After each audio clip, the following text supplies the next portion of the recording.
Представь, тебе немного за 30, у тебя есть работа, ты не выглядишь бедным. Нормальный телефон, машина, несколько подписок, техника в доме, раз в год отпуск. Со стороны обычная жизнь, но наступает воскресный вечер. Ты открываешь банковское приложение и начинаешь считать. Завтра нужно забирать машину из СТО, потом платеж по кредитной карте, потом рассрочка за тот самый диван, который ты взял 3 месяца назад, потом коммунальные платежи, потом аренда за квартиру, потом еще что-то, о чем ты уже забыл, но банк все помнит. И тут ты понимаешь главное. Ты еще не получил следующую зарплату, а ее у тебя уже нет. Частично, а иногда и наполовину. Каждый твой следующий месяц расписан платежами еще до того, как он начался. Раньше, когда было рабство, человека удерживали цепями. Сегодня его удерживают обязательствами. И самое интересное, ты сам на это согласился. Потому что кнопка «Купить сейчас» стала слишком удобной. Как так вышло, что мы в современном мире больше не представляем свою жизнь без кредитов, без рассрочки, без этого вечного оплатить частями?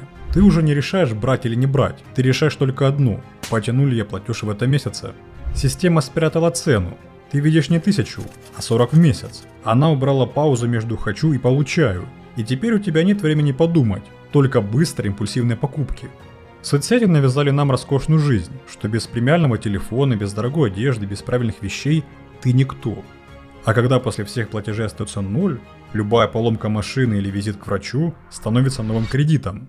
И ты задумывался, что это очень удобно удерживать тебя в системе, потому что когда у тебя нет свободы, ты становишься рабом. Рабом системы, которую создали транснациональные компании и банки. Им выгодно, чтобы ты работал и тратил, и никогда не выходил из этого замкнутого круга.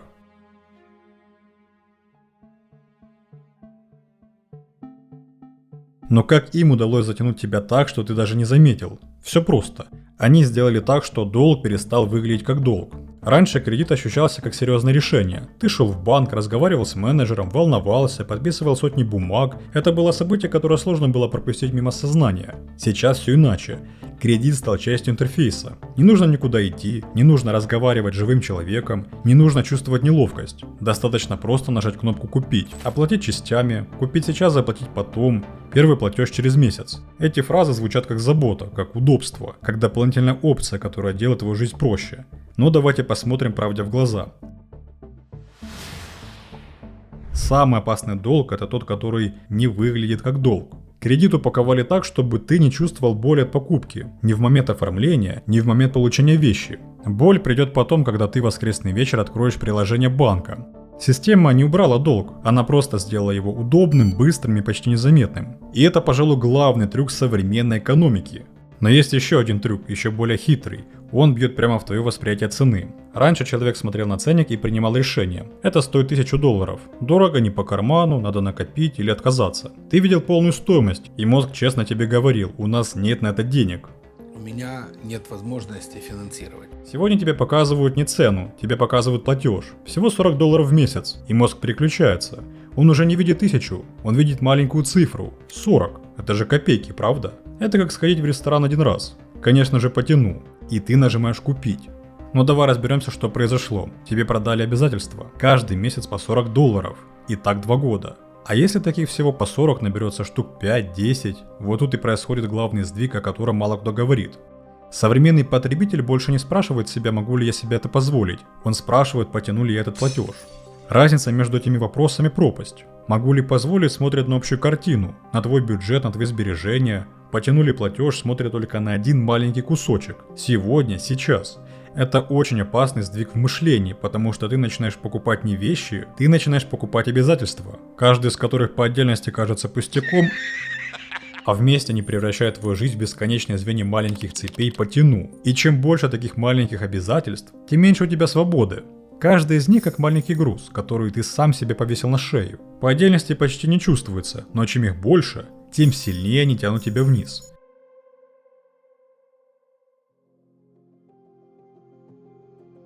Но почему ты вообще согласился на эти обязательства? Почему ты не можешь остановиться, сказать «нет», жить проще, без долгов?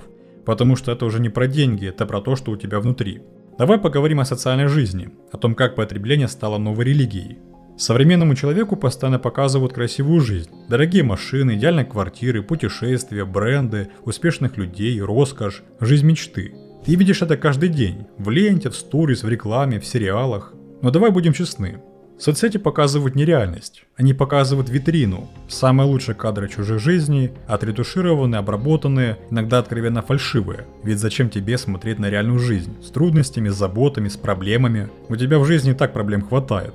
Ты ищешь не правду, ты ищешь отвлечение, а реклама хорошо продается там, где есть качественная картинка. Раньше человек сравнивал себя с соседями, и это был понятный масштаб. Сегодня ты сравниваешь себя со всем интернетом, с блогерами, которые летают на Мальдивы, со знакомыми из Инстаграма, со случайными людьми, чей завтрак выглядит лучше, чем весь твой прием пищи за месяц. И на этом сравнении рождается главный токсин. Ощущение, что с тобой что-то не так, что твоя жизнь недостаточно хороша, что ты отстаешь, что ты недостаточно успешный, недостаточно красив или недостаточно крут.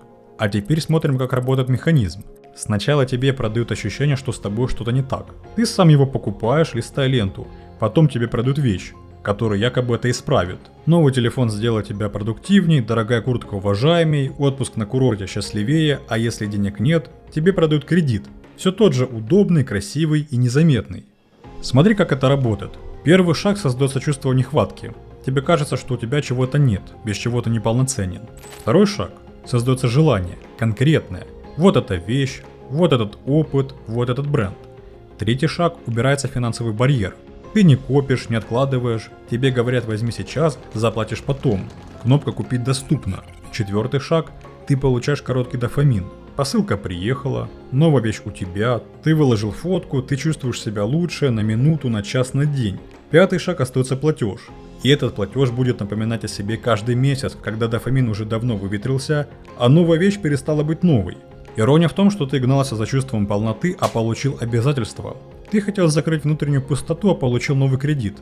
Выдающийся немецкий философ Артур Шопенгауэр утверждал, что не бедность рождает печаль, а желание. Нас мучает не то, чего у нас нет, а то, чего хотят наши глаза, когда мы смотрим на красивые картинки в телефоне. Наши желания раздуты до небес. И именно это чувство нехватки – это главный товар, который продают нам компании сегодня. Когда эйфория от покупки прошла, когда новая вещь перестала быть новой и начала пылиться в углу, наступает совсем другой момент. Дофамин проходит, и тебе снова становится грустно. Ты идешь опять листать ленту и опять делаешь покупку. Мозг закоренил чувство легкого дофамина. Теперь он повторяет цикл снова и снова. Но рано или поздно ты начинаешь считать траты. Вот зарплата, вот аренда, вот кредитная карта, рассрочка за тот самый диван, коммунальные платежи, продукты, транспорт. И вдруг ты понимаешь, ты еще не прожил этот месяц, а он уже полностью расписан твоими долгами наперед. По данным исследования ADP Research, 57% работающих людей в мире, это больше половины, живут от зарплаты до зарплаты, в буквальном смысле, а 23% вынуждены работать на нескольких работах, просто чтобы оплачивать базовые счета. Каждый четвертый работник в мире крутится на 2 или 3 работах, а конца этого туннеля не видно. Глобальный потребительский долг в 2025 году достиг рекордных 64,6 триллиона долларов, увеличившись за год на 4 триллиона. Причем в отличие от 2024 года, страны с развивающейся экономикой продолжили наращивать долг гораздо быстрее развитых. Если в развитых экономиках соотношение долга к ВВП снизилось 5-й год подряд, то вот в развивающихся рынках этот показатель в 2025 году обновил исторический максимум, превысив 235%, а долговая нагрузка на обычных граждан, то есть доля доходов, уходящая на выплату по долгам, например, в Великобритании, составила 117% от располагаемого дохода граждан во втором квартале 2025 года. И это в целом по стране, у многих людей этот процент гораздо выше. Ты открываешь приложение банка и видишь цифры. Ты сводишь дебет с кредитом и понимаешь, ты работаешь почти половину следующего месяца даже не на себя, на кредитку, по которой набежали проценты, на то, чего у тебя уже нет. Ни эмоций, ни новизны, ни радости. Остались только обязательства. Знакомо? Долг забирает не только деньги. Долг забирает ощущение будущего. Когда твоя зарплата расписана на неделю вперед, ты перестаешь думать о том, где хочешь быть через год, через 5 лет. Ты начинаешь думать о том, как дотянуть до следующей зарплаты. Настоящий план на жизнь превращается в одно слово – продержаться.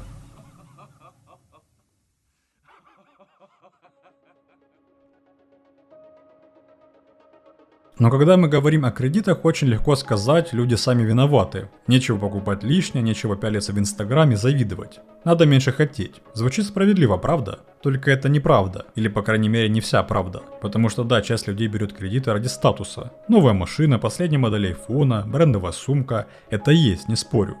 Но огромная, очень большая часть людей берет кредиты не от хорошей жизни. Давайте посмотрим на реальные примеры. Сломалась машина, а без нее ты не можешь добраться до работы. У тебя нет выбора. Или ремонт в кредит, или ты теряешь доход. Поломался холодильник, стиральная машина или сгорел ноутбук, на котором ты работаешь. Восстановить – нет денег. Взять новый – тоже нет, только рассрочка. Лечение – себе, ребенку, родителям. Медицина дорогая, и никто не ждет, пока ты накопишь. Время идет. Аренда и коммуналка. Банальная ситуация. Задержали зарплату на 2 недели, и ты идешь в микрозайм или тянешь кредитку, чтобы заплатить за квартиру и не остаться на улице.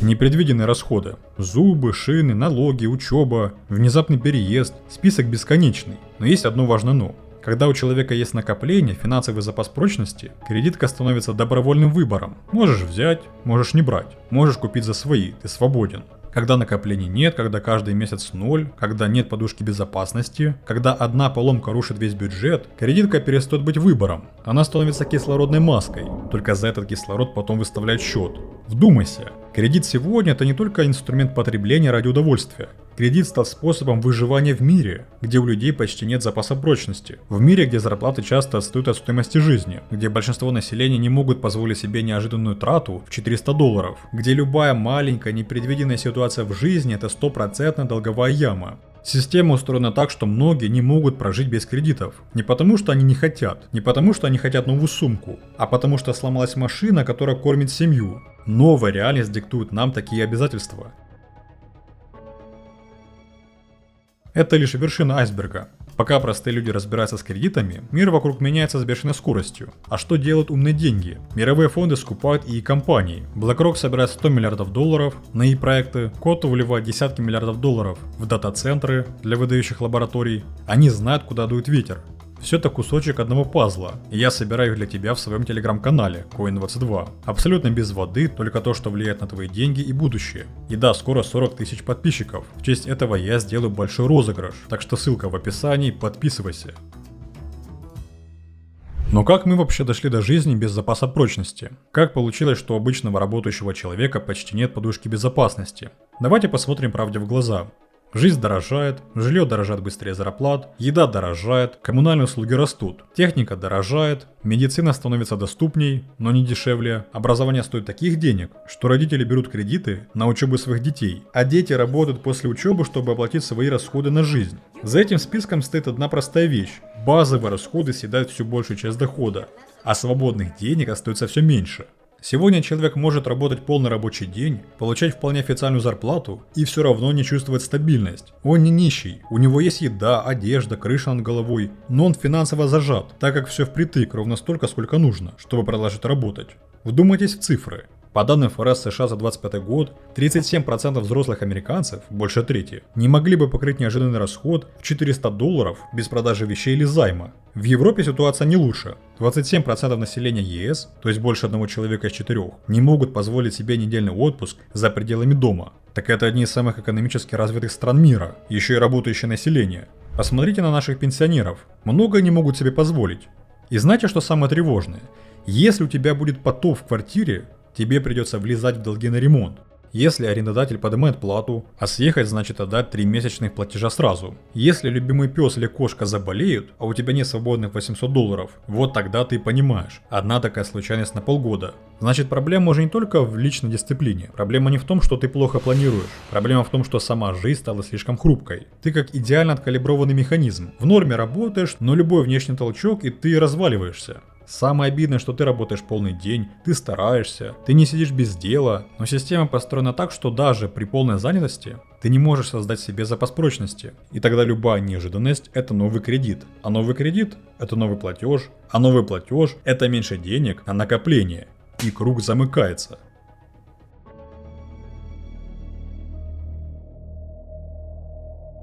И тогда возникает неожиданный вопрос. Если жизнь стала такой хрупкой, что мы не можем жить без кредитов, то кому же это выгодно? Скажу сразу, я не буду сейчас рассказывать про тайные заговоры или мировое правительство, реальность страшнее и одновременно проще. Это не заговор, это система интересов. Каждый участник этой системы получает свою выгоду, пока ты продолжаешь хотеть, покупать, занимать и платить. Давайте пройдемся по этой цепочке. Первые банки и финтех. Деньги делают деньги. Банкам не выгоден нищий, у которого нечего взять. Им не выгоден полностью свободный человек, который живет посредством и не берет кредиты. А кто им выгоден? Тот, кто каждый месяц почти справляется. Немного не хватает, возьмет кредит, немного остается, заплатит проценты, слегка просрочит, заплатит штраф, возьмет новый кредит, чтобы закрыть старую дыру, рефинансирует и крутится. Идеальный клиент для долговой системы — это не безработный, это не бездомный, не полностью бедный. Это человек, который балансирует на грани, у которого есть стабильный доход и стабильные обязательства. Он платит проценты, пользуется кредиткой, перекредитовывается. Для него долг — это стресс, бессонница и страх. Для банка его долг – предсказуемый денежный поток, и чем дольше ты внутри, тем лучше. По данным Международного валютного фонда, глобальная финансовая индустрия заработала на процентах по потребительским кредитам более 1,2 триллиона долларов в 2025 году. Вдумайтесь, триллионы на том, что люди берут в долг, чтобы купить то, что им продали через рекламу.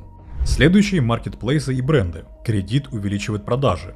Для бизнеса логика проще. Если у человека нет денег, он не покупает. А если ты дашь ему рассрочку, оплати частями, купи сейчас, заплати потом, и он покупает прямо сейчас, даже если ему этот товар не особо нужен. Маркетплейсу не важно, нужен ли тебе этот товар на самом деле. Ему важно, чтобы ты нажал кнопку «Купить». Раньше отсутствие денег останавливало покупку. Сегодня отсутствие денег просто превращает в платежный план на 12 месяцев. Соцсети – машина по производству желания. Соцсети не выдают кредиты напрямую, но они создают главное топливо для кредитной экономики – желание. Они показывают чужую роскошь, чужой успех, чужую внешность, отдых, уровень жизни, ремонт, чужие подарки, и ты на фоне этого чувствуешь – моя жизнь недостаточно хороша. У других есть, у меня нет. Чем я хуже других?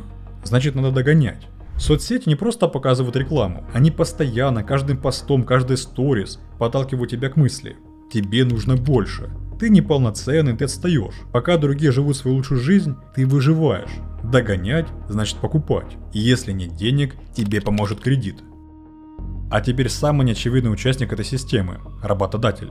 Да, именно твой начальник, который постоянно от тебя что-то хочет, ведь его жене нужно оплачивать новые подарки, которые она уже себе заказала. Человек без долгов – опасный человек для начальника. Он может рискнуть, может уйти с нелюбимой работы, может взять паузу на месяц-другой, может отказаться от переработок и может сказать нет плохим условиям. Человек с долгами – идеальный сотрудник. Он думает иначе. Мне нельзя потерять работу, у меня платеж, у меня аренда, у меня кредит, у меня обязательства. Он меньше спорит, он больше терпит. Он боится потерять стабильность, даже если эта стабильность его потихоньку убивает. Долг делает человека удобным, а удобные работники реже увольняются, реже бастуют, реже просят повышения, и это скрытая выгода, о которой почти не говорят. Потребление должно продолжаться.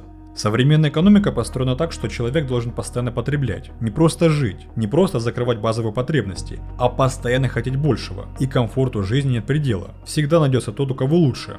И если денег не хватает, появляется кредит. Соцсети разжигают желание, маркетплейсы снимают барьер, банки дают деньги, работодатель получает зависимого сотрудника, который работает, чтобы платить по кредитам и снова хотеть. Это замкнутый круг, в котором каждый участник получает свою выгоду, кроме тебя. Ты получаешь обязательства, стресс и иллюзию, что живешь нормальную жизнь. Это не заговор. Это просто устройство мира, в котором мы все оказались.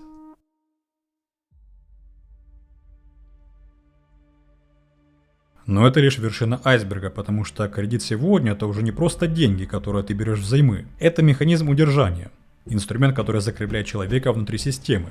Вдумайся, кредит привязывает тебя к будущей работе, к будущей зарплате, к будущему стрессу. Когда ты работаешь, ты отдаешь системе часть своего будущего. Ты еще не прожил следующий месяц, но часть этого месяца уже принадлежит банку. Не метафорически, а буквально. Твои будущие рабочие часы уже конвертированы в платеж. Человек с долгами не обязательно бедный. Он может выглядеть вполне благополучно, но он зависимый. Его жизнь расписана платежами на неделю вперед. Его решение, куда пойти, где работать, на что согласиться, ограничены обязательствами. Его свобода уменьшается не сразу, не одним ударом, а маленькими ежемесячными списаниями. 5 числа кредит за телевизор, 10 рассрочка за новый телефон, 20 коммуналка и аренда, и так по кругу. Раньше, когда было рабство, человека удерживали цепями. Цепи можно было сломать, сбежать, взбунтоваться. Сегодня современного человека удерживают графиком платежей. График ты составил себе сам, абсолютно добровольно. Свои желания, свой уровень комфорта ты также выбрал себе сам. Тебя не нужно заставлять работать. Достаточно сделать так, чтобы ты каждый месяц был должен и хотел быть как все. Ведь ты же не хочешь быть отвергнутым социумом, потому что у тебя дешевый Android, а у всех новый iPhone. И тогда ты сам придешь на нелюбимую работу, сам останешься сверхурочно, сам потерпишь хамство начальника. Вот что такое кредит как инструмент удержания. Это невидимая клетка, и сидишь в этой клетке ты сам с ключом в кармане. Вот только этот ключ превратился в график платежей на 2 года вперед. Большинство людей даже не замечают, что находятся в этой клетке. Главная задача корпорации сделать так, чтобы ты добровольно в ней сидел и считал, что это есть нормальная жизнь. Кредитка это норма, рассрочка это удобно, ипотека это единственный способ купить жилье. Мы привыкли. И именно эта привычка главный фундамент системы. Ты когда-нибудь слышал термин крысиные бега? Это когда лабораторная крыса бежит в колесе изо всех сил, тратя кучу энергии, но остается на том же месте. Так и здесь. Стоишь по будильнику, идешь на работу, терпишь, перерабатываешь, получаешь зарплату, а потом раздаешь ее по счетам и кредиткам. И на следующий месяц все заново. Колесо крутится, а ты не продвигаешься никуда. Не строишь капитал, не накапливаешь свободу. Ты просто поддерживаешь бег. Ради чего? Ради того, чтобы оставаться на том же уровне комфорта, который система же тебе и продала как норму. Крысиные бега потому и называются бегами. У них нет финиша. Если ты не выпрыгнешь из колеса добровольно, оно будет крутиться до твоей пенсии, а потом передаст эстафету уже твоим детям. Но давай вернемся к тому, с чего начали. Купи сейчас, заплати потом звучит выгодно. Но в реальности это формула современной зависимости. Хоти сейчас, покупай сейчас, получай удовольствие сейчас, а потом плати деньгами, временем, стрессом и свободой. Конечно, кредит сам по себе не всегда зло. Иногда он помогает, иногда спасает, иногда дает возможность выжить. Когда ломается машина, когда нужно срочное лечение, когда нет другого способа заплатить за жилье, кредит выполняет свою роль. И я не призываю выбросить все кредитки и уйти в лес. Но когда долг перестает быть исключением и становится нормой жизни, человек перестает жить для себя. Он начинает жить для платежей. Так жить долго невозможно. Поэтому выход нужно искать не когда становится совсем плохо, а уже сейчас, через простые, но рабочие действия. Для начала перестань копать яму. Никаких новых кредитов и рассрочек, пока не разберешься со старыми. Сядь и честно выпиши все долги. Суммы, проценты, срок. Выбери стратегию. Либо сначала гаси самые дорогие кредиты, либо самые маленькие, чтобы получить ощущение быстрой победы и на этом энтузиазме продолжать дальше. Параллельно откладывай хотя бы 10% с каждой зарплаты. Формируй подушку безопасности хотя бы на 1 месяц жизни, чтобы любая поломка не толкала тебя в новый долг.